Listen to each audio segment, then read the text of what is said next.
Escrito en Mapping4. El auge de los robots.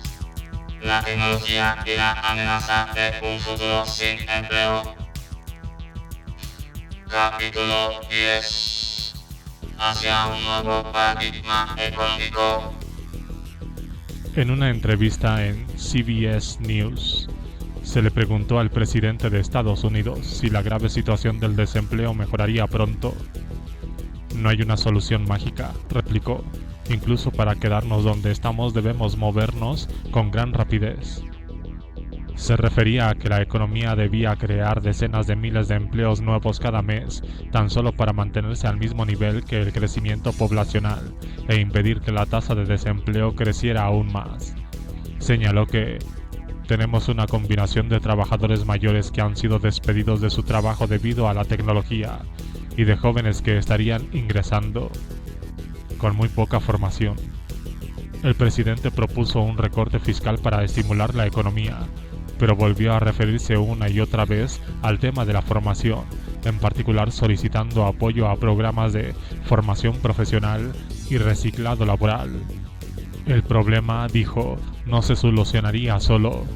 Demasiadas personas están entrando en el mercado laboral y demasiadas máquinas las están echando.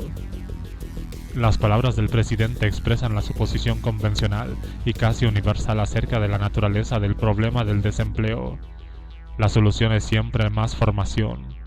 Con una formación adecuada, los trabajadores subirían continuamente por la escalera de la capacitación, de alguna forma yendo siempre por delante de las máquinas. Se dedicarían a trabajar más creativos o el pensamiento teórico. Parece que lo que las personas comunes pueden hacer no tiene límites si están formadas, y por ello tampoco hay límites al número de empleos de alto nivel que la economía pueda crear para absorber a todos estos trabajadores reciclados. La formación y el reciclaje, según parece, son una solución inmutable con el paso del tiempo. Para quienes sostienen este punto de vista, importa poco que el presidente citado se apellidara Kennedy y la fecha de la entrevista fuera el 2 de septiembre de 1963. Como el presidente Kennedy señaló, la tasa de desempleo entonces era del 5,5% y las máquinas estaban confinadas casi exclusivamente a sustituir al trabajo manual. 7 meses más tarde, el informe de la Triple Revolución fue depositado en el escritorio del presidente Johnson. Pasaron otros 4 años y entonces el Dr. King se refirió a la ciencia y a la tecnología en la Catedral Nacional de Washington, D.C. Al cabo de casi medio siglo, la creencia en la promesa de la formación como solución universal al desempleo y a la pobreza apenas ha evolucionado. Empero, las máquinas han cambiado mucho. El provecho cada vez menor de la formación. Si trazamos un gráfico de las ganancias producto de las crecientes inversiones en formación, muy posiblemente se parezca a las curvas en S que vimos en el capítulo 3.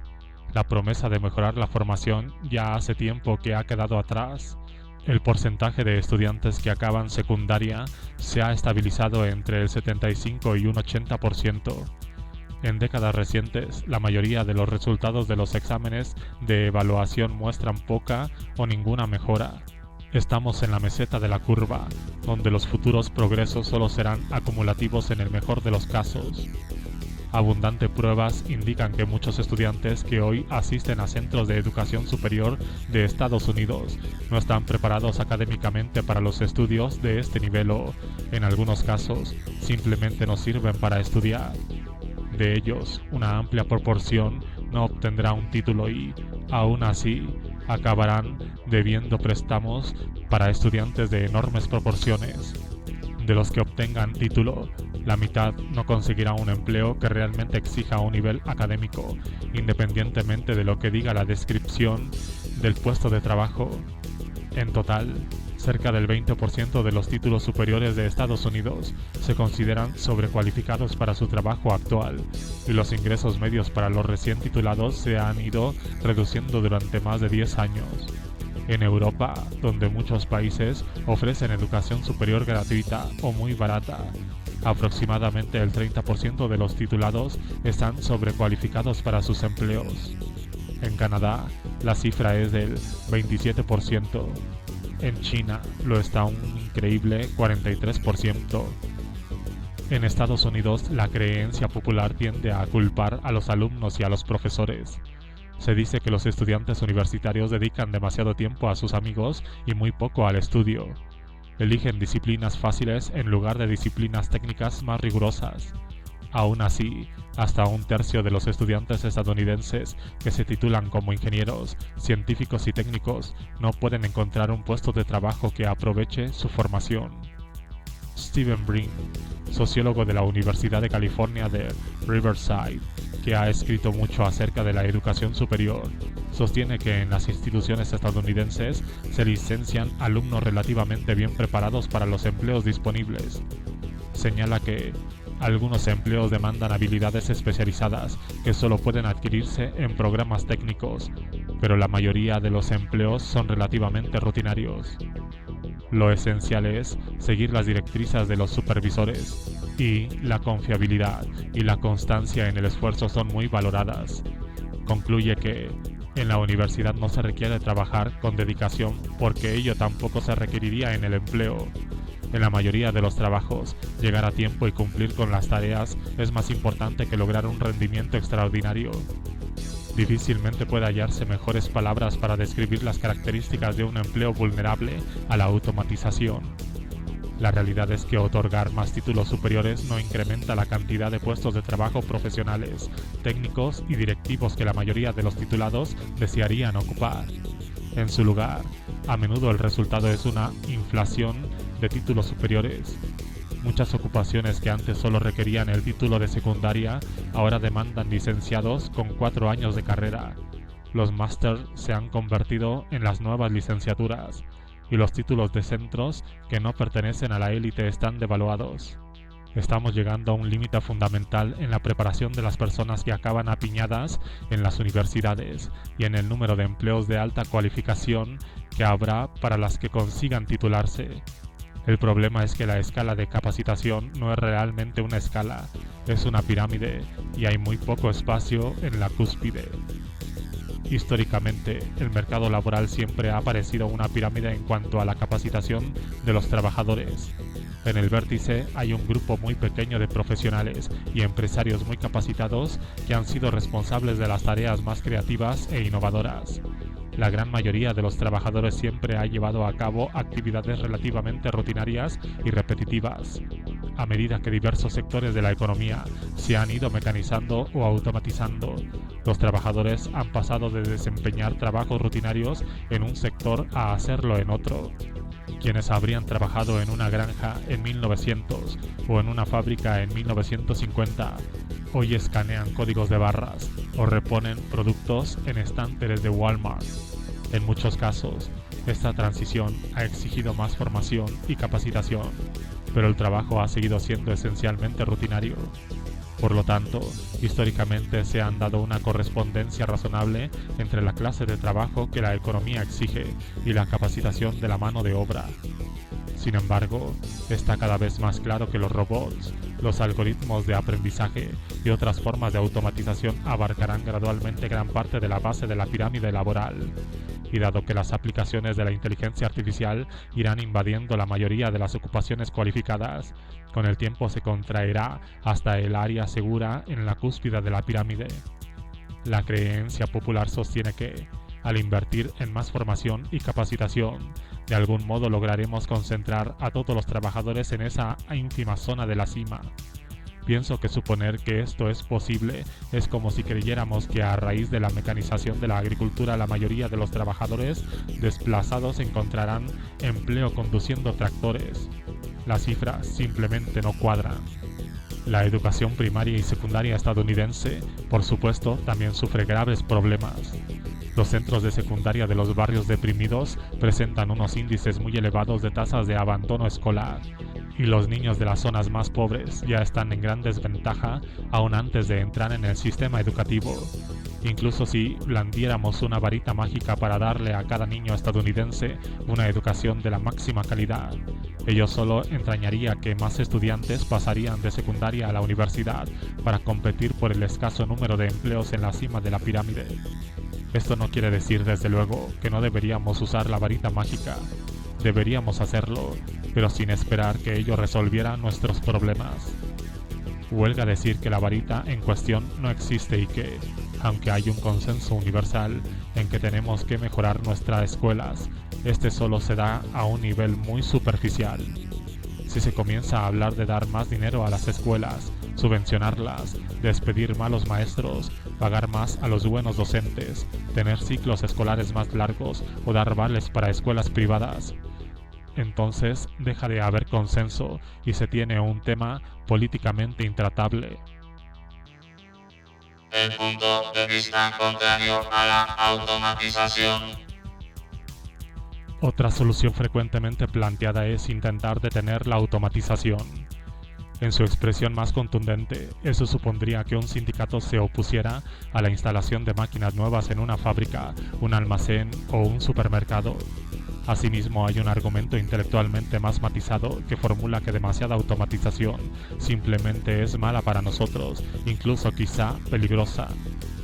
Nicholas Carr es acaso el exponente más famoso de este punto de vista. En su libro The Shay Laws, Los Banales, discute que Internet podría estar impactando negativamente en nuestra capacidad para pensar. En un artículo que publicó en The Atlantic en 2013 titulado "Todo puede estar perdido, el riesgo de poner nuestro conocimiento en manos de máquinas", argumenta de manera similar sobre la repercusión de la automatización.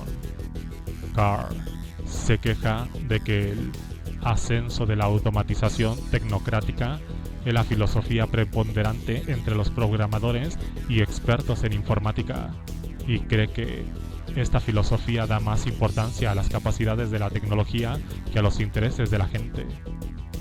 Este artículo incluye varias anécdotas que demuestran que la automatización puede erosionar las capacidades humanas, con resultados desastrosos en algunos casos. Algunas de ellas son un poco rebuscadas. Por ejemplo, los cazadores inuit de Canadá septentrional están perdiendo la capacidad de orientarse en el congelado entorno en busca de sus presas, que se remonta a 4000 años, porque ahora hacen uso del sistema GPS. Los mejores ejemplos de Carr provienen, empero, de la aviación. La paradoja de la creciente automatización de las cabinas reside en que, si bien la tecnología mitiga la carga de conocimiento que los pilotos deben tener y ciertamente contribuye a una mayor seguridad, asimismo significa que los pilotos pasan menos tiempo pilotando los aviones. En otras palabras, cuenta con menos práctica y, con el tiempo, las reacciones casi instintivas que desarrollan los pilotos profesionales tras incontables horas de práctica pueden empezar a degradarse. Preocupa a Carr que se aprecie un efecto similar en las oficinas, las fábricas y demás ámbitos laborales a medida que avanza la automatización. Esta idea de que la filosofía del diseño es el problema ha sido también abrazada hasta cierto punto por algunos economistas.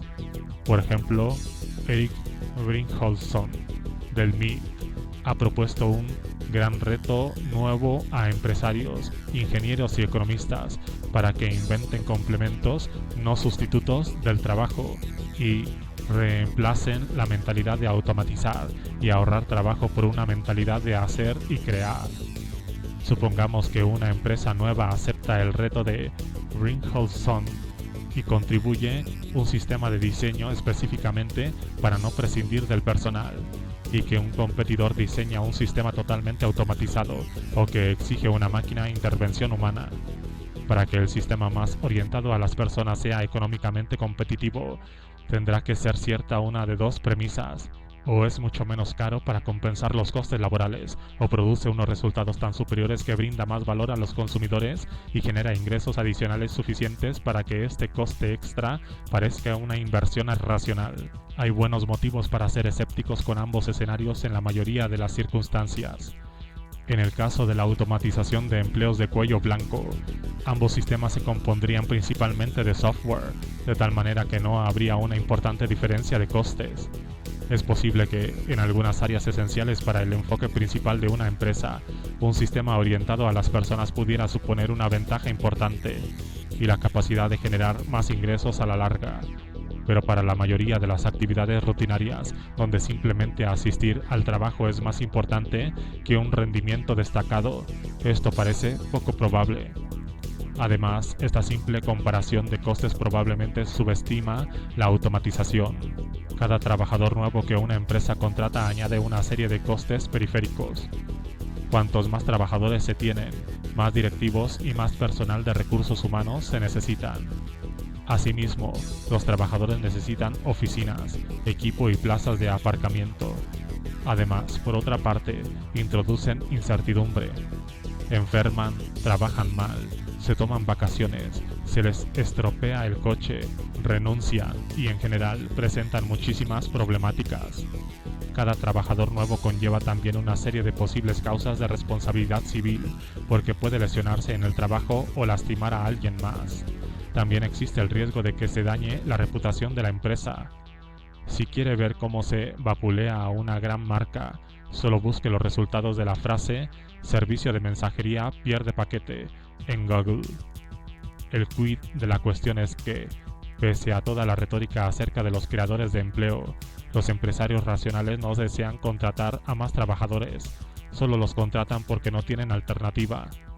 La progresión hacia una mayor automatización no se debe a una filosofía de diseño o a una preferencia personal de los ingenieros. Está fundamentalmente impulsada por el capitalismo. El ascenso de la automatización tecnocrática que preocupa a Carr ya sucedió hace al menos 200 años, y a los luditas, enemigos de la industrialización en la Inglaterra del siglo XIX, les enfureció. Hoy la única diferencia es que el progreso exponencial nos acerca al desenlace. Para cualquier empresa racional, la adopción de tecnología que ahorre trabajo humano será una tentación irresistible.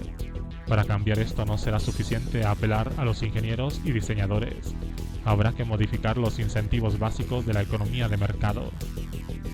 Algunas de las preocupaciones de Carr son reales, pero la buena nueva es que en la mayoría de las áreas importantes contamos con salvaguardas.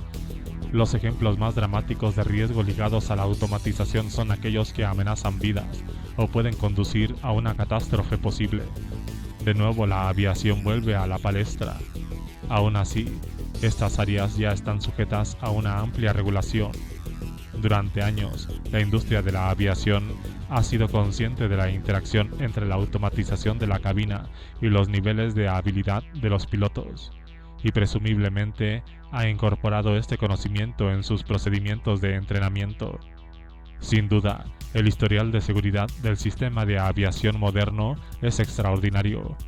Algunos tecnólogos vaticinan que la automatización de la aviación llegará al extremo.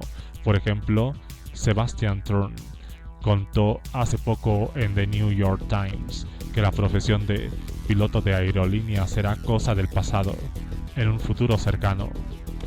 Realmente no creo que pronto veamos a 300 personas subiendo a un avión sin piloto.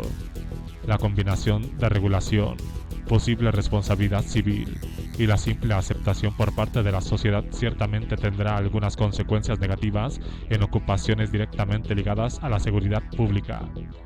Pero será en las decenas de millones de otros trabajos, los trabajadores de la industria de la comida rápida, los simples oficinistas y todos los demás, donde el impacto de la automatización será más dramático.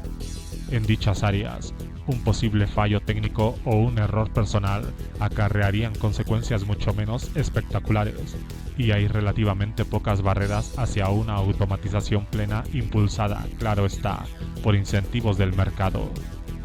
En nuestra economía y nuestra sociedad, gradualmente las máquinas se están transformando. Van dejando de desempeñar su papel histórico como herramientas y, en muchos casos, se están volviendo trabajadores autónomos. Carr estima que esto es peligroso y tal vez quisiera que el proceso se detuviera. Sin embargo, la realidad es que los niveles extraordinarios de riqueza y de confort que hemos alcanzado en la civilización moderna son el resultado directo de los avances de la tecnología, y podría decirse que la búsqueda incesante de formas más y más eficientes de ahorrar en mano de obra humana ha sido el factor más importante que ha impulsado ese progreso. Es fácil afirmar que uno se opone a una automatización excesiva sin oponerse a la tecnología en general. En la práctica, sin embargo, estas dos tendencias están interrelacionadas, y todo lo que no sea una intervención masiva y desacertada del gobierno en el sector privado estaría destinado a fracasar en su intento de detener lo inevitable: el crecimiento impulsado por el mercado de la tecnología autónoma en el trabajo. En favor de una renta básica garantizada. Si aceptamos la idea de que una inversión cada vez mayor en formación no resolverá nuestros problemas y de que no es realista pretender detener la automatización, entonces estamos obligados a mirar más allá de las opciones políticas convencionales. A mi juicio, la solución más efectiva sería alguna forma de renta básica garantizada. La renta básica garantizada no es una idea nueva. En el contexto del panorama político contemporáneo en Estados Unidos, es probable que un ingreso garantizado se tilde de socialismo y se vea como una expansión masiva del estado de bienestar. Sus orígenes históricos, sin embargo, sugieren algo muy distinto. Si bien esta renta básica ha sido aceptada por diversos economistas e intelectuales de ambos extremos del espectro político, la idea ha sido apadrinada con especial vehemencia por conservadores y libertaristas. Friedrich Hayek, que se ha convertido en un ícono entre los conservadores de hoy, fue uno de sus exponentes más elocuentes. En su obra de 3 volúmenes, Law, Legislation and Liberty, Ley, Legislación y Libertad, publicada entre 1973 y 1979, señaló que un ingreso garantizado sería una política gubernamental legítima que tendría como propósito brindar un seguro contra la adversidad, y que la necesidad de este tipo de seguridad es el resultado directo de la transición a una sociedad más móvil y abierta, donde muchos individuos ya no pueden depender de los sistemas de apoyo tradicionales. Sin embargo, hay otra clase de riesgos comunes respecto a los que la necesidad de acción por parte del gobierno no ha sido aceptada hasta hace poco. Aquí el problema reside principalmente en la suerte de aquellos que, por diversos motivos, no pueden ganarse la vida en el mercado. Es decir, de todas las personas que sufren condiciones adversas que pueden afectar a cualquiera y contra las cuales la mayoría de los individuos no puede forjar en solitario una protección adecuada. Una protección que una sociedad que ha alcanzado un cierto nivel de riqueza puede brindar a todos sus miembros. La seguridad de una cierta renta mínima para todos, o una especie de límite por debajo de la cual nadie tiene por qué descender aunque sea incapaz de valerse por sí mismo, no solo parece una protección absolutamente legítima contra un riesgo común a todos, sino también un componente necesario de la gran sociedad donde el individuo ya no tiene derechos específicos sobre los miembros del pequeño grupo en el que nació. Tales palabras podrían sorprender a aquellos conservadores que han aceptado la caricatura de Hayek creada por la extrema derecha. Por supuesto, cuando Hayek utiliza las palabras gran sociedad, se refiere a algo muy distinto a lo que el presidente Lyndon Johnson concibió al acuñar la misma frase. En lugar de un acrecentamiento del estado de bienestar, Hayek visualizó una sociedad basada en la libertad individual, los principios de mercado, el Estado de Derecho y un gobierno limitado. Aún así, su referencia a la gran sociedad, además de su reconocimiento de que una sociedad que ha alcanzado un cierto nivel de riqueza puede permitirse asegurar el bienestar de todos, parece contrastar diametralmente con los puntos de vista conservadores más extremos de hoy en día, que tienden más a aceptar las palabras de Margaret Thatcher de que no existe tal cosa como la sociedad. En efecto, en la actualidad es casi seguro que, hoy, la propuesta de un ingreso garantizado sería atacada como un mecanismo liberal para intentar producir resultados iguales. El mismo Hayek lo rechazaba explícitamente al escribir que es lamentable que el esfuerzo de conseguir una renta mínima uniforme para todos los que no pueden valerse por sí mismos se haya ligado al objetivo totalmente distinto de asegurar una distribución justa de los ingresos. Para Hayek, nada tiene que ver un ingreso garantizado con la igualdad o la justa distribución. Él habla de un seguro contra la adversidad, así como de una función social y económica eficiente. Pienso que una de las principales aportaciones de Hayek es que era principalmente un realista en lugar de un ideólogo. Entendió que la naturaleza de la sociedad estaba cambiando.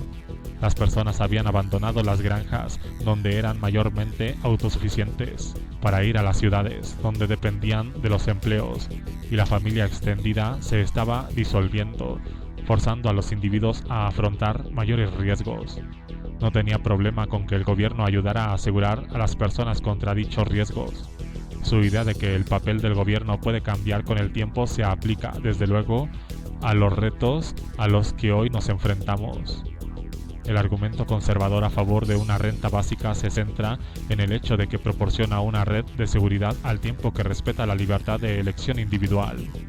En vez de que el gobierno interfiera en las decisiones económicas o se dedique a proporcionar directamente bienes y servicios, la idea es dar a todo el mundo los medios para participar en el mercado. Es fundamentalmente un enfoque orientado al mercado para proporcionar una red de seguridad mínima, y su puesto en práctica haría innecesarios otros mecanismos menos eficientes, como el salario mínimo, los cupones de comida, la asistencia social y la ayuda a la vivienda. Si adoptáramos el pragmatismo de Hayek y lo aplicáramos a la situación que se espera para las próximas décadas, es muy probable que el gobierno tuviera que actuar de cara a los crecientes riesgos a los que se enfrentaría la seguridad económica individual a causa de los avances tecnológicos. Si rechazáramos la solución orientada al mercado de Hayek, entonces acabaríamos inevitablemente con una expansión del estado de bienestar tradicional, junto con todos los problemas que conlleva. Es fácil imaginar el crecimiento eventual de una inmensa burocracia dedicada a gestionar la alimentación y la vivienda para una enorme masa de personas sin derechos económicos, quizá entornos distópicos, casi institucionales. En efecto, muy probablemente este último sea el camino de menor resistencia y el obligado si no hacemos nada.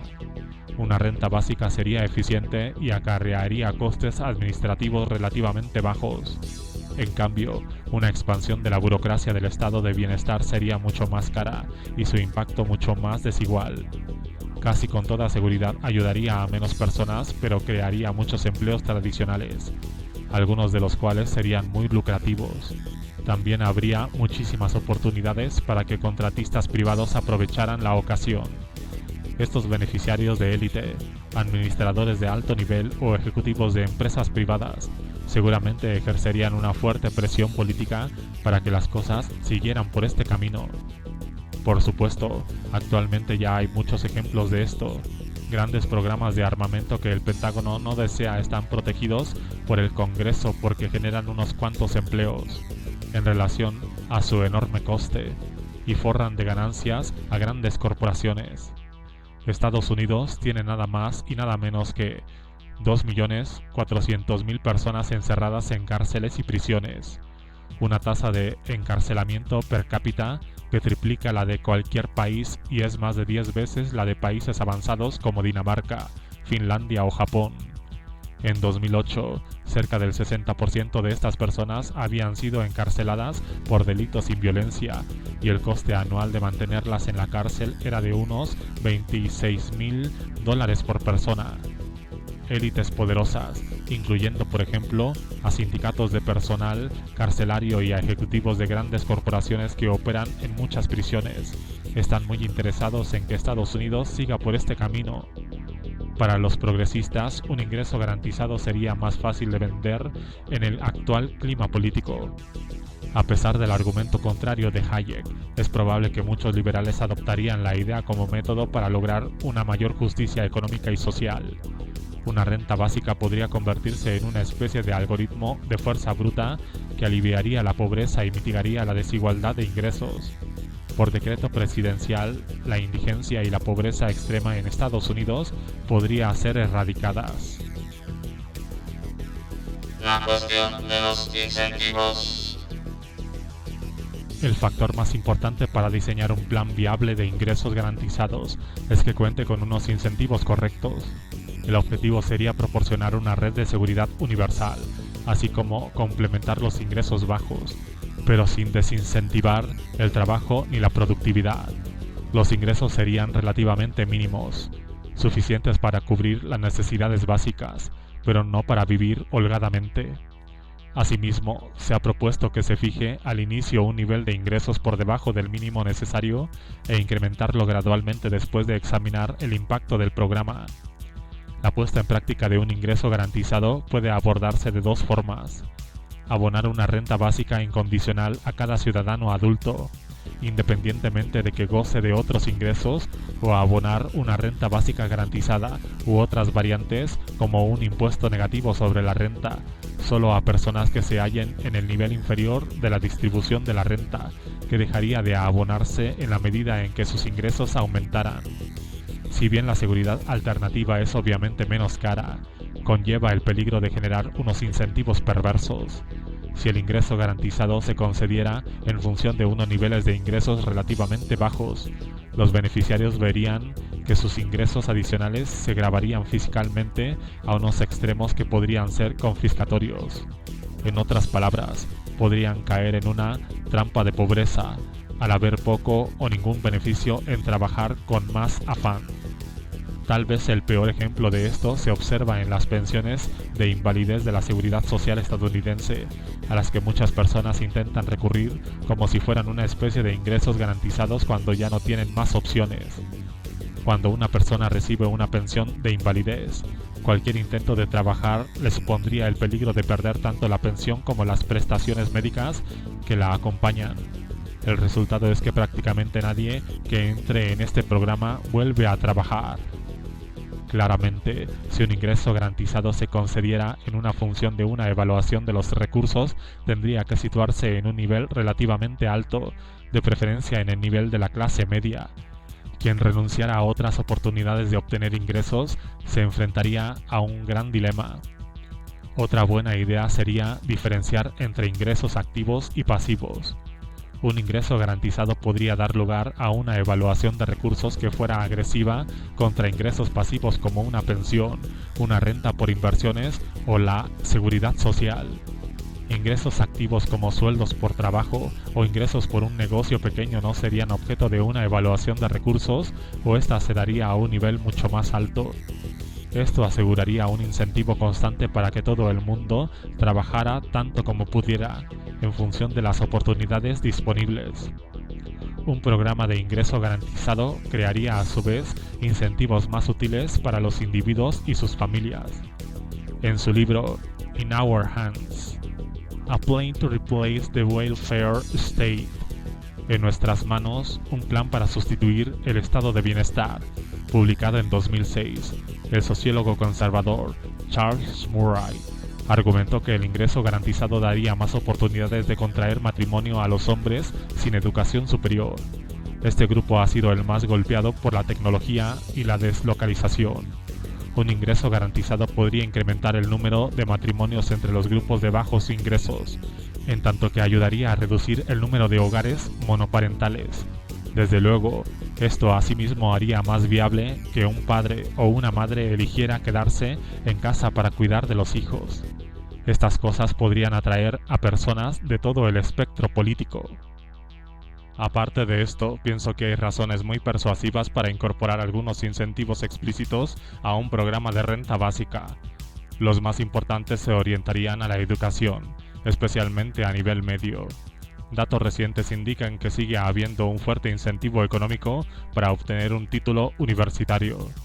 Sin embargo, la triste realidad es que esto no se debe a que haya más oportunidades para quienes lo obtienen, sino a que cada vez hay menos oportunidades para quienes acaban secundaria. Pienso que esto acarreará el peligro real de que, para un gran número de personas que no están destinadas a titularse en una universidad, hay pocos incentivos para que terminen secundaria. Si un estudiante de secundaria con pocos recursos sabe que recibirá un ingreso garantizado, tanto si acaban los estudios como si no, ello crea un fuerte incentivo perverso. Por tanto, deberíamos abonar una cantidad algo mayor a quienes acaben los estudios de secundaria o demuestren un nivel equivalente.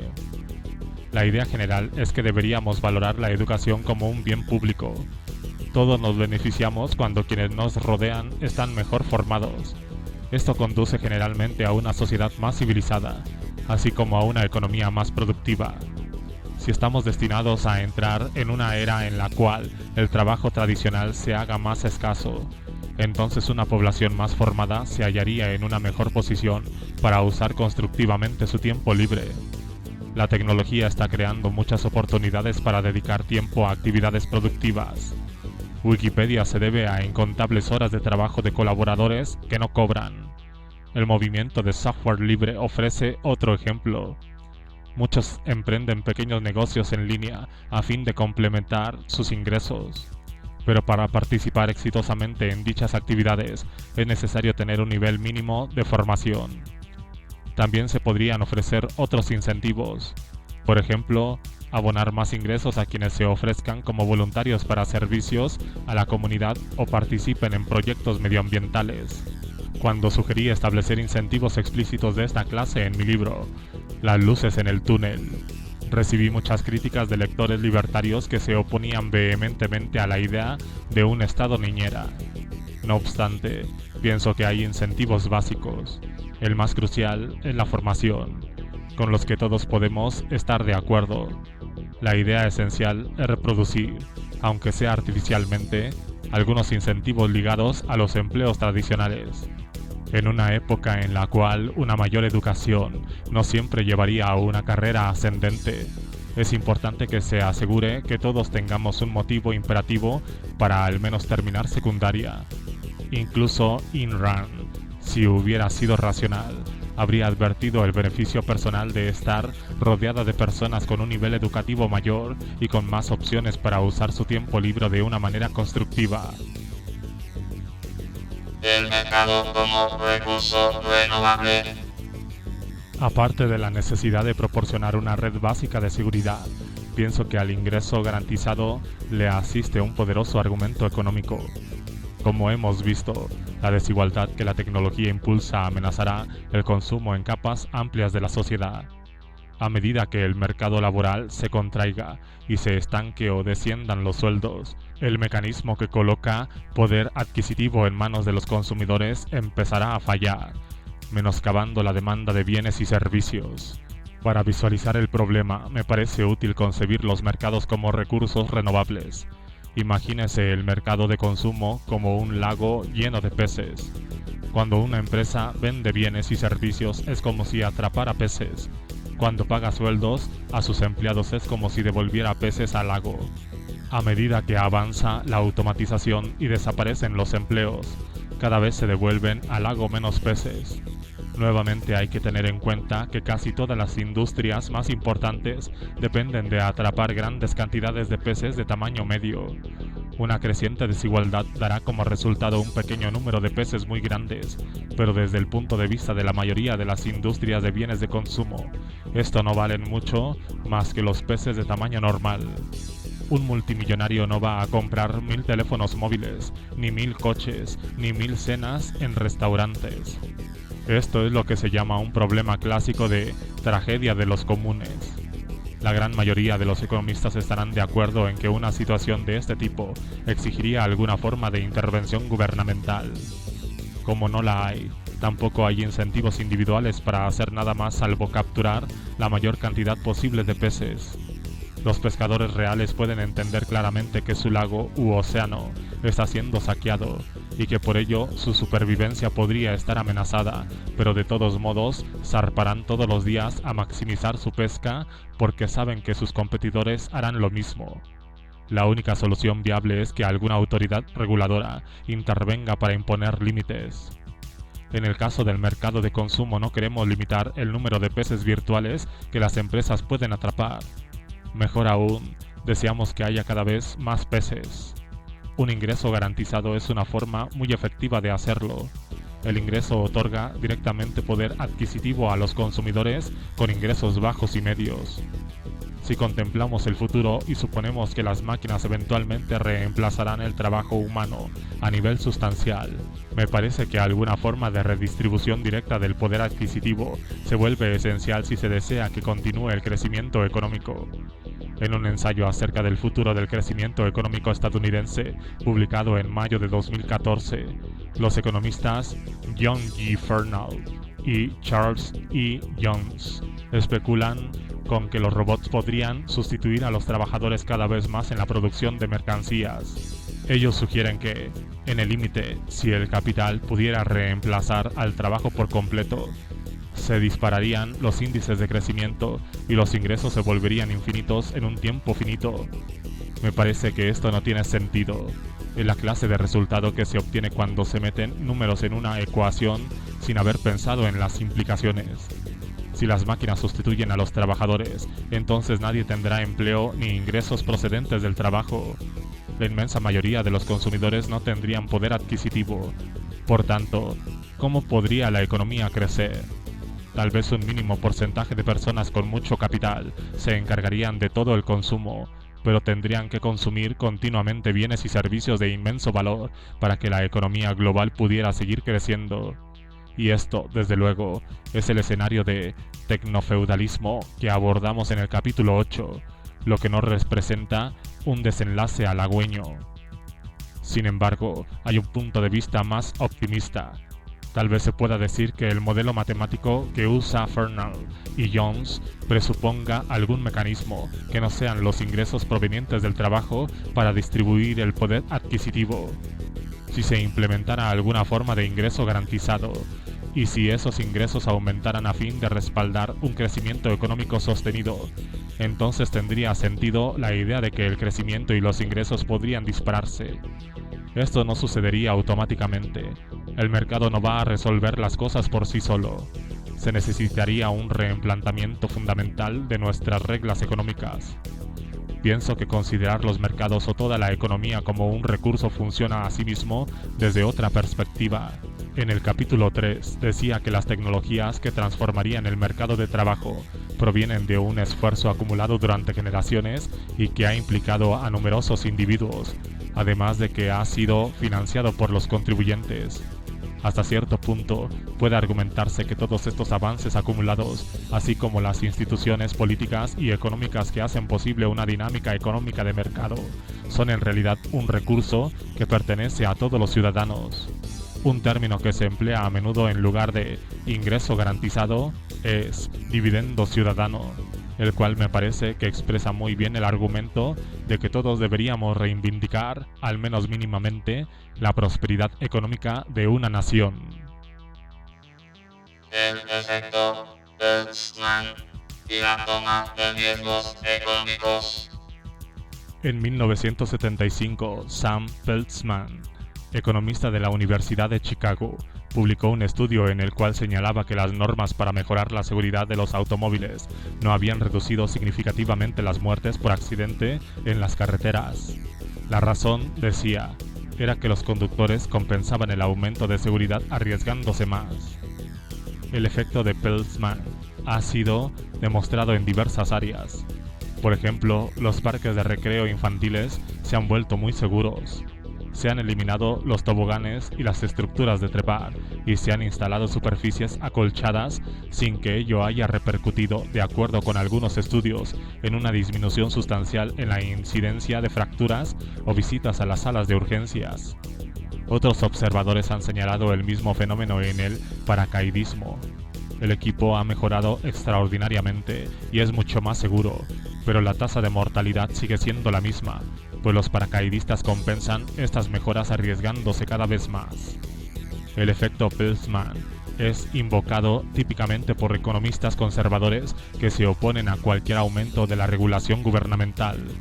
Sin embargo, creo que hay razones para creer que esta conducta de riesgo compensatorio se extiende al campo económico. Quien cuente con una red de seguridad se atreverá a asumir más riesgos económicos.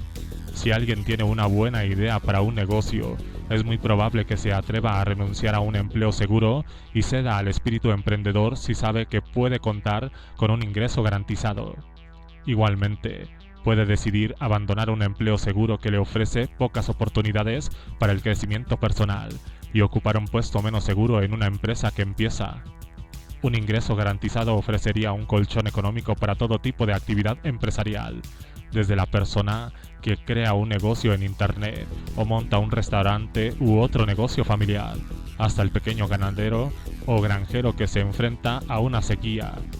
En muchos casos podría ser suficiente para que negocios pequeños superen periodos difíciles que podrían ser fatales en otras circunstancias. Lo que importa es que, en vez de dar como resultado una nación de vagos, un programa de ingresos garantizados podría hacer que la economía fuera más dinámica y emprendedora. Retos, inconvenientes e incertidumbres. Un ingreso garantizado no carece de riesgo e inconvenientes. El más importante a corto plazo es si no se estaría desincentivando el trabajo.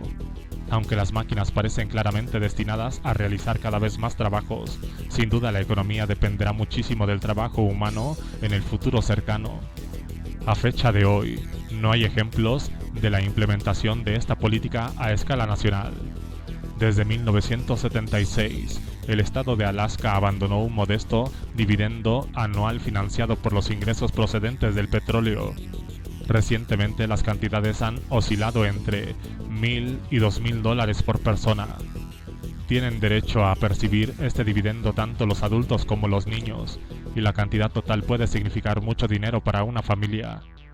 En octubre de 2013, en Suiza se reunieron firmas suficientes para pedir que se votara en referéndum un ingreso garantizado incondicional y muy generoso de 2.500 francos suizos al mes, pero aún no se ha fijado fecha para la votación. Experimentos a pequeña escala en Estados Unidos y Canadá han reflejado un descenso de aproximadamente el 5% en el número de horas que los beneficiarios de estos programas elegían trabajar. Sin embargo, eran programas temporales y por ello eran más difícil que influyeran en la conducta del mismo modo que un programa permanente. Una de las mayores barreras políticas y psicológicas a la puesta en marcha de un programa de ingresos garantizados sería la simple aceptación del hecho de que algunas personas inevitablemente tomarían el dinero y saldrían del mercado de trabajo. Algunas personas preferirían jugar con videojuegos en su casa, o peor aún, se gastarían el dinero en alcohol u otras sustancias. Otras podrían hacer un fondo común con sus ingresos para compartir una vivienda o incluso formar comunas de holgazanes. Si el ingreso es mínimo y hay incentivos bien pensados, es probable que el porcentaje de personas que opten por no trabajar sea muy pequeño. En cifras absolutas, sin embargo, puede que estas personas sean muchas y muy visibles. Todo esto, claro está, sería muy difícil de conciliar con la narrativa general de la ética de trabajo protestante. Quienes se oponen a la idea de unos ingresos garantizados hallarán seguro anécdotas alarmantes que socaven el apoyo popular a esta política. En términos generales, me parece que el hecho de que ciertas personas prefieran trabajar menos o incluso de plano rehusaran trabajar no tiene por qué ser visto como algo terrible. Es importante tener en cuenta que los individuos que desearían abandonar lo harían por voluntad propia. En otras palabras, en general serían las personas menos ambiciosas y trabajadoras de la población. En un mundo donde todos están obligados a competir por trabajos cada vez más escasos, no hay motivos para creer que las personas más productivas siempre serán las que ocuparán dichas plazas.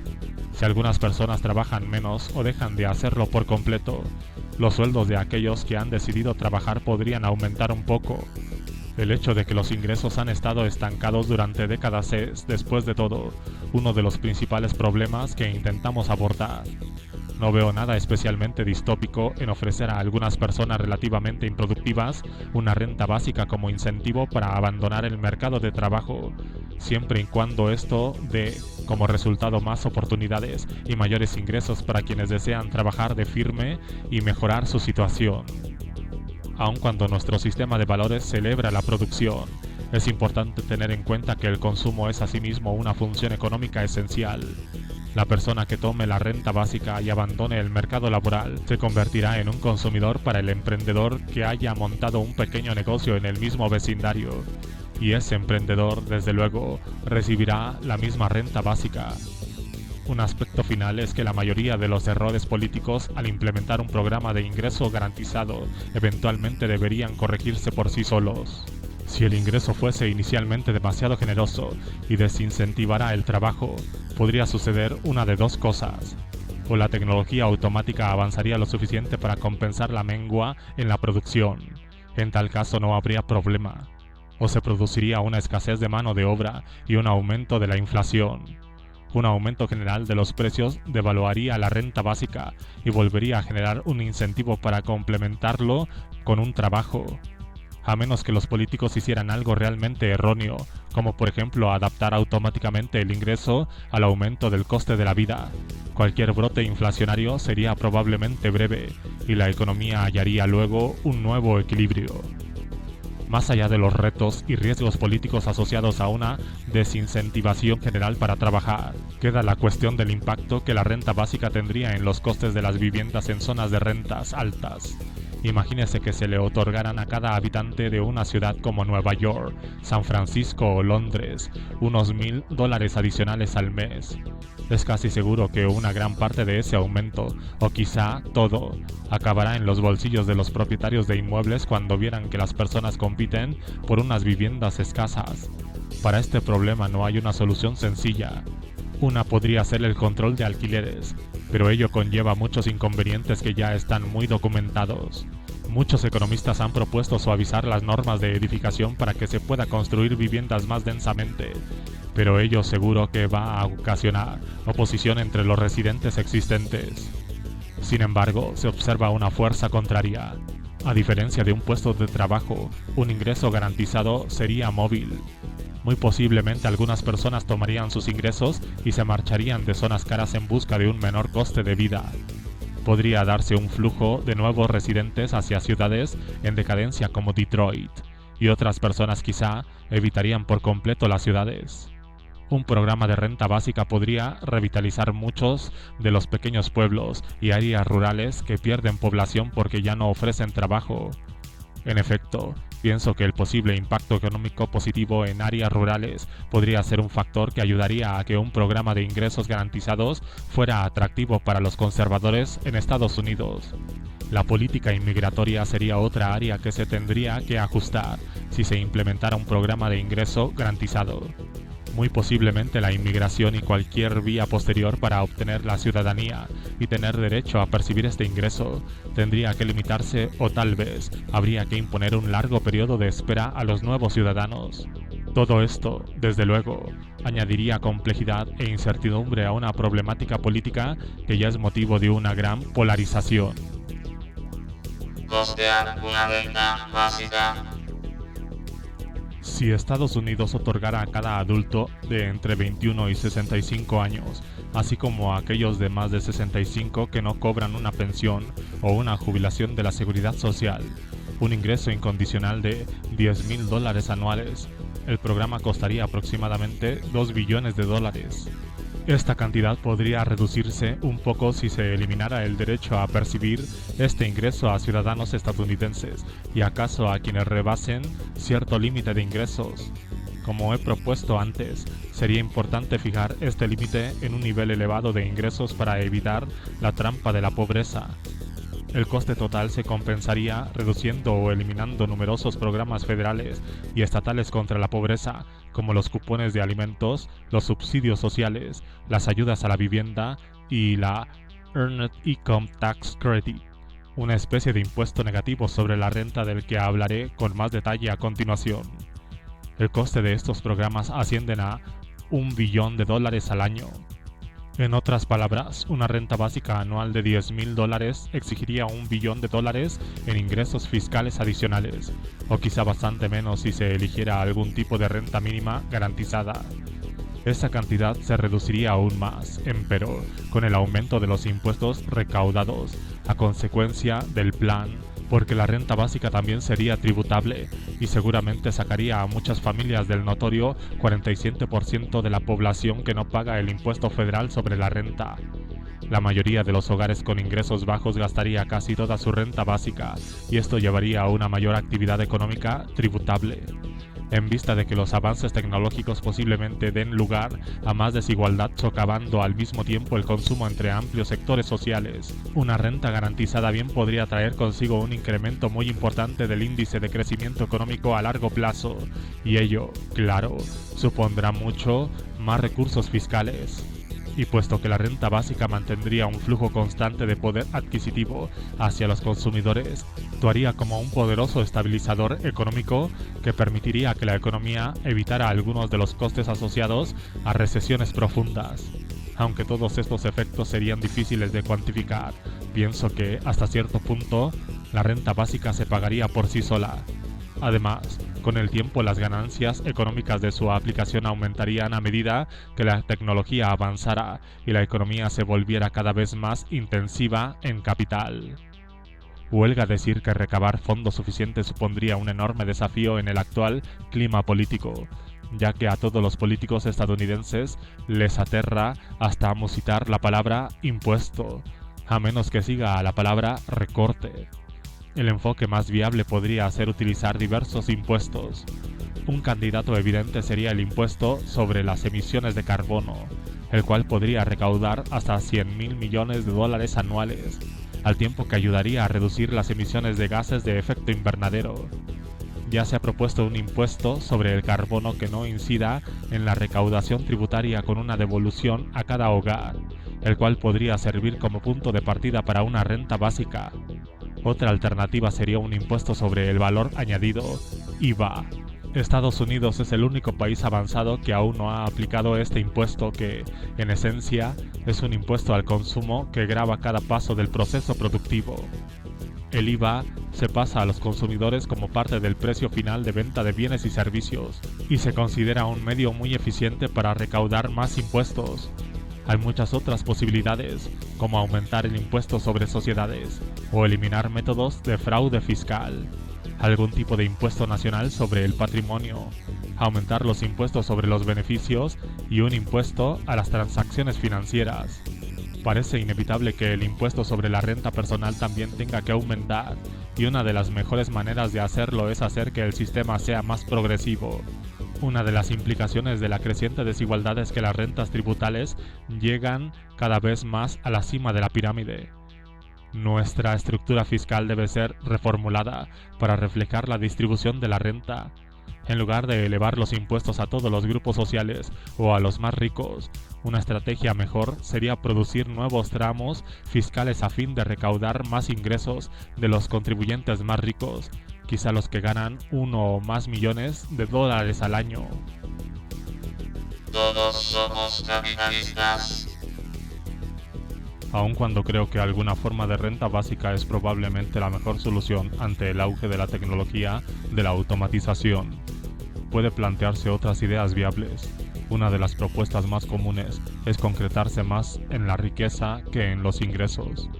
En un mundo futuro donde casi toda la renta es captada por el capital y el trabajo humano vale muy poco, ¿por qué no hacer que todo el mundo posea capital suficiente para que goce de seguridad económica? La mayoría de estas propuestas suponen estrategias como aumentar de alguna forma las acciones que los empleados tienen de sus empresas, o simplemente abonar a todos un saldo sustancial en un fondo de inversión. En un artículo para The Atlantic, el economista Noam Smith propone que el gobierno haga a todo el mundo una donación de capital mediante la compra de una cartera diversificada de acciones para cada ciudadano cuando cumpla 18 años. Las retiradas precipitadas de efectivo se podrían evitar mediante un paternalismo muy leve en forma de disposiciones que suspendan temporalmente las retiradas de fondos. El problema es que este paternalismo leve podría ser insuficiente. Imagínese un futuro en el cual la capacidad de sobrevivir económicamente esté determinada casi exclusivamente por lo que se posee. El trabajo vale poco o nada. En ese mundo ya no habría historias de personas que un día lo perdieran todo y que luego, gracias a su esfuerzo, volvieron a la cima. Si hacemos una mala inversión o nos estafa un Bernie Madoff, las pérdidas podrían ser irrecuperables. Si las personas tuvieran todo el control sobre su capital, este escenario sería inevitable para algunos desafortunados. ¿Qué podríamos hacer por los individuos y las familias que se hallaran en esta situación? ¿Serían demasiado grandes para quebrar? De ser así, se presentaría un serio problema moral. La gente asumiría riesgos excesivos sin pensárselo mucho. De lo contrario, tendremos a personas viviendo en situaciones terribles sin esperanza alguna de escapar de ellas. La inmensa mayoría de las personas actuarían con responsabilidad frente a riesgos de esta clase, pero ello acarrearía sus propios problemas. Si perder nuestro capital significará que nosotros y nuestros hijos caeríamos en la indigencia, ¿invertiríamos en una empresa nueva? La experiencia con los planes de jubilación indica que muchas personas deciden invertir muy poco en bolsa y demasiado en inversiones de bajo rendimiento que consideran seguras. En un mundo donde el capital lo sería todo, esta preferencia se acentuaría. Podría haber una gran demanda de activos seguros y, en consecuencia, los dividendos serían muy bajos. En otras palabras, una solución que se base en dotar de riqueza a las personas podría desembocar en algo muy distinto al efecto Peltzman, que podríamos ver como resultado de una renta básica. Una aversión excesiva al riesgo podría llevar a menos iniciativa empresarial, a unos ingresos menores y a una demanda mercantil menos dinámica. Otro problema sería costear estas donaciones de acciones. Supongo que semejante redistribución de grandes cantidades de capital sería mucho más tóxica políticamente que en el caso de la renta. Un mecanismo posible para extraer dinero de los muy ricos fue propuesto por Thomas Piketty en su libro El capital en el siglo XXI. Un impuesto mundial sobre la riqueza. Este gravamen exigiría la colaboración internacional para evitar fugas masivas de capital a paraísos fiscales. Casi todos, incluyendo Piketty, están de acuerdo en que esto sería impracticable en un futuro inmediato. El libro de Piketty, que fue objeto de una gran atención en 2014, asevera que las décadas venideras estarán marcadas por una progresión inevitable hacia una mayor desigualdad en renta y riqueza. Piketty aborda la temática de la desigualdad desde el análisis histórico de los datos económicos.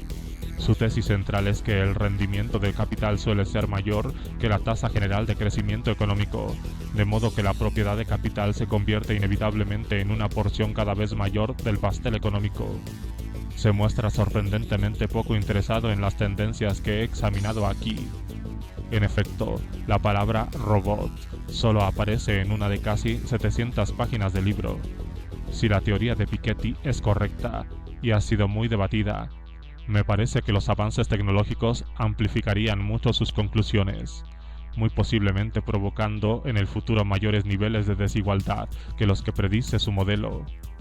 Es posible que cuando el tema de la desigualdad, y en especial su impacto en el proceso político en Estados Unidos, atraiga más el interés del público, el impuesto sobre la riqueza que propone Piketty puede ser más viable algún día.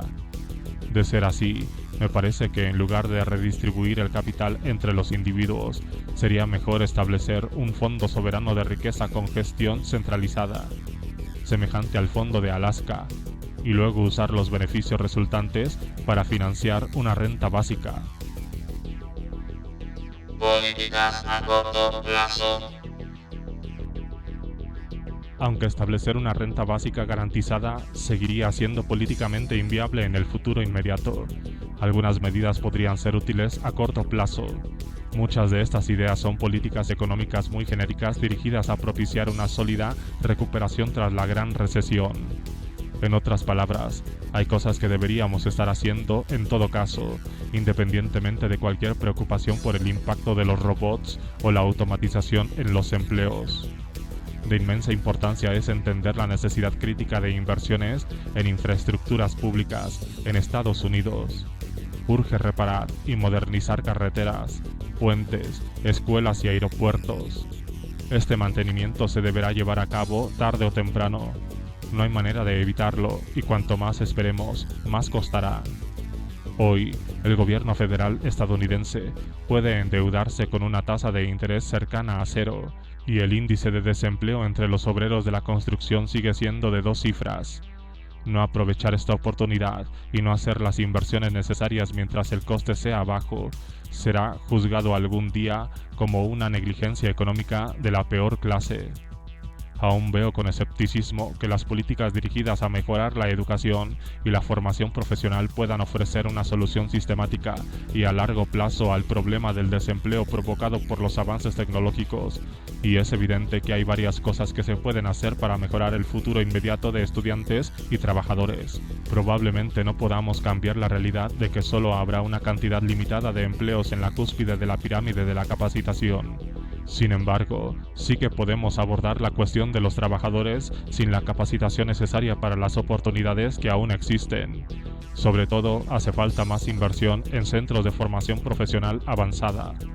Algunas profesiones con bajas tasas de desempleo, sobre todo en campos relacionados con la sanidad como la enfermería, experimentan una masificación educativa muy importante. Hay una demanda abrumadora de formación, pero los alumnos no pueden asistir a una clase que ya están atestadas. En términos generales, estos centros son uno de nuestros recursos más importantes para permitir a los trabajadores moverse por un mercado laboral cada vez más dinámico, puesto que hay puestos de trabajo y profesiones enteras que podrían desaparecer a un ritmo acelerado. Debemos hacer todo lo necesario para brindar todas las oportunidades de formación posibles. Expandir el acceso a centros de formación profesionales avanzada relativamente económicos y procurar frenar los centros con ánimo de lucro que han sido creados principalmente para cosechar subvenciones públicas podría mejorar las posibilidades de muchas personas.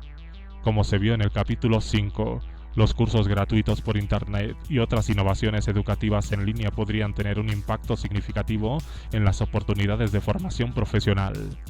Otra propuesta se centra en expandir el Earned Income Tax Credit, o EITC, un subsidio que se paga en Estados Unidos a los trabajadores con ingresos bajos. Este programa presenta actualmente dos grandes limitaciones. En primer lugar, los desempleados no pueden acogerse a él. Para incentivar el trabajo, esta prestación solo se paga a asalariados. En segundo lugar, el programa está configurado como una forma de ayuda a la infancia. Un hogar monoparental con 3 hijos o más podía recibir un máximo de $6,000 al año en 2013, mientras que un trabajador sin hijos solo podía recibir $487, o sea, $40 al mes. La administración Obama ya ha propuesto ampliar la cobertura a los trabajadores sin hijos, aunque lo máximo que podría percibir serían $1,000 al año. Para transformar el programa EITC en una solución viable a largo plazo, habría que ampliar la cobertura a quienes no puedan encontrar empleo, y esto equivaldría a convertir la prestación en una renta básica. Las posibilidades de ampliar de alguna forma el programa EITC a corto plazo son poco halagüeñas, ya que los republicanos han expresado en el Congreso su deseo de recortar el programa. Si se acepta el argumento de que con el tiempo la economía estadounidense será cada vez menos dependiente de la mano de obra, es lógico que el foco del sistema tributario se deba desplazar del trabajo al capital. Actualmente, por ejemplo, los principales programas de ayuda a la tercera edad se financian mediante impuestos sobre nómina que pagan los trabajadores y los patronos. Gravar así el trabajo equivale a dejar que las empresas intensivas en capital o en tecnología se beneficien de nuestros mercados e instituciones sin obligación de contribuir a unos programas que son fundamentales para la sociedad. Si la carga fiscal sigue recayendo de una manera desproporcionada en las empresas e industrias que emplean mano de obra, crecerá el incentivo para desplazar el trabajo humano y adoptar la automatización siempre que sea posible. Al final, todo el sistema se haría insostenible. La solución sería adoptar una forma de fiscalía más exigente con las empresas tecnológicas que emplean a pocos trabajadores. Habrá que descartar la idea de que los trabajadores deben apoyar a los jubilados y pagar por los programas sociales, y adoptar la premisa de que toda economía se debe encargar de esta función. Al fin y al cabo, el crecimiento económico ha superado considerablemente el ritmo de creación de nuevos empleos y de aumento salarial. Si estas propuestas parecen demasiado ambiciosas, solo resta mencionar al menos una política que debiera ser directa. Dadas las tendencias ya examinadas en este libro, parece evidente que no deberíamos desmantelar la red de protección social con la que contamos ahora. Debe haber algún momento adecuado para recortar drásticamente los programas de los que dependen los miembros más vulnerables de la sociedad sin sustituirlos por otras alternativas igualmente viables. Está claro que no es ahora. El clima político de Estados Unidos se ha vuelto tan tóxico y conflictivo que resulta casi imposible llegar a un acuerdo hasta en las políticas económicas más convencionales. Ante esto, es fácil tildar de inútil cualquier medida más radical como una renta básica. Existe una comprensible tentación de centrarse exclusivamente en políticas de menos entidad, y quizás más viables que apenas pueda incidir en los problemas y dejar cualquier debate sobre los retos más importantes para algún momento indeterminado del futuro. Esto es peligroso porque ya nos hemos adentrado mucho en el progreso de la tecnología de la información. Estamos llegando a la parte empinada de la curva exponencial. Las cosas se moverán con más rapidez y el futuro puede llegar mucho antes de que estemos preparados. En Estados Unidos, la lucha por adoptar un sistema de cobertura sanitaria universal nos da una buena idea del reto formidable que supondrá intentar una reforma económica a gran escala. Tuvieron que pasar casi 80 años desde que el presidente Franklin Delano Roosevelt propuso el primer Sistema Nacional de Asistencia Sanitaria hasta que se aprobó la Ley de Asistencia Sanitaria Asequible, Affordable Care Act, de 2010. En el caso de la asistencia sanitaria, sin embargo, Estados Unidos podía seguir el ejemplo de los sistemas ya consolidados de todos los países avanzados, pero no hay ejemplos reales de políticas de renta básica, o por lo menos de cualquier otra política adaptada a las consecuencias de la tecnología. Tendremos que diseñarla sobre la marcha. Dada la situación, ya estamos tardando en iniciar un debate a fondo sobre esta cuestión. Este debate tendrá que abordar nuestros supuestos fundamentales sobre el papel que desempeña el trabajo en la economía y la forma en que las personas responden a los incentivos. Todos estamos de acuerdo en que los incentivos son importantes, pero hay buenos motivos para creer que nuestros incentivos económicos se podrían moderar un poco. Esto se aplica a los dos extremos de la gama de rentas. La premisa de que incluso un aumento marginal del tipo impositivo para las rentas más altas podría destruir el ímpetu empresarial y la inversión no se sostiene. El hecho de que tanto Apple como Microsoft se fundaran a mediados de los años 70, cuando el tipo para las rentas más altas era el del 70%, deja muy claro que los empresarios no dedicaban mucho tiempo a preocuparse por los impuestos. Del mismo modo, en el nivel inferior la motivación para trabajar es muy importante, pero en un país tan rico como Estados Unidos, puede que estos incentivos no debieran ser tan extremos como para amenazar con la indigencia y la miseria. El miedo a que terminemos con demasiadas personas montadas en carro económico y con muy pocas tirando de él, se debería replantear ahora que las máquinas demuestran ser cada vez más capaces de arrastrarlo. En mayo de 2014, el empleo formal en Estados Unidos regresó a su nivel previo a la recesión, poniendo fin a una etapa de recuperación que duró más de 6 años. Sin embargo, aunque las cifras totales de empleo se habían recuperado, todo el mundo estaba de acuerdo en que la calidad de esos empleos había disminuido. La crisis había acabado con millones de empleos de clase media, mientras que los puestos creados durante la recuperación correspondían desproporcionadamente a sectores con mano de obra barata como la comida rápida y las ventas al por menor, áreas que, como hemos visto, recibirán el impacto de los avances en la robótica y el autoservicio automatizado. Tanto el desempleo a largo plazo como el número de personas que no puedan hallar un empleo siguen en niveles muy elevados. Por detrás de las cifras públicas de empleo se asomaba otro número que no presagiaba nada bueno para el futuro. Desde el inicio de la crisis financiera, la población de adultos en edad de trabajar en Estados Unidos ha aumentado en casi 15 millones de personas. Para todas ellas, la economía no ha creado ninguna oportunidad, como dijo John Kennedy. Incluso para quedarnos donde estamos debemos movernos con gran rapidez. Esto era posible en 1963. Puede que en nuestros días no lo sea.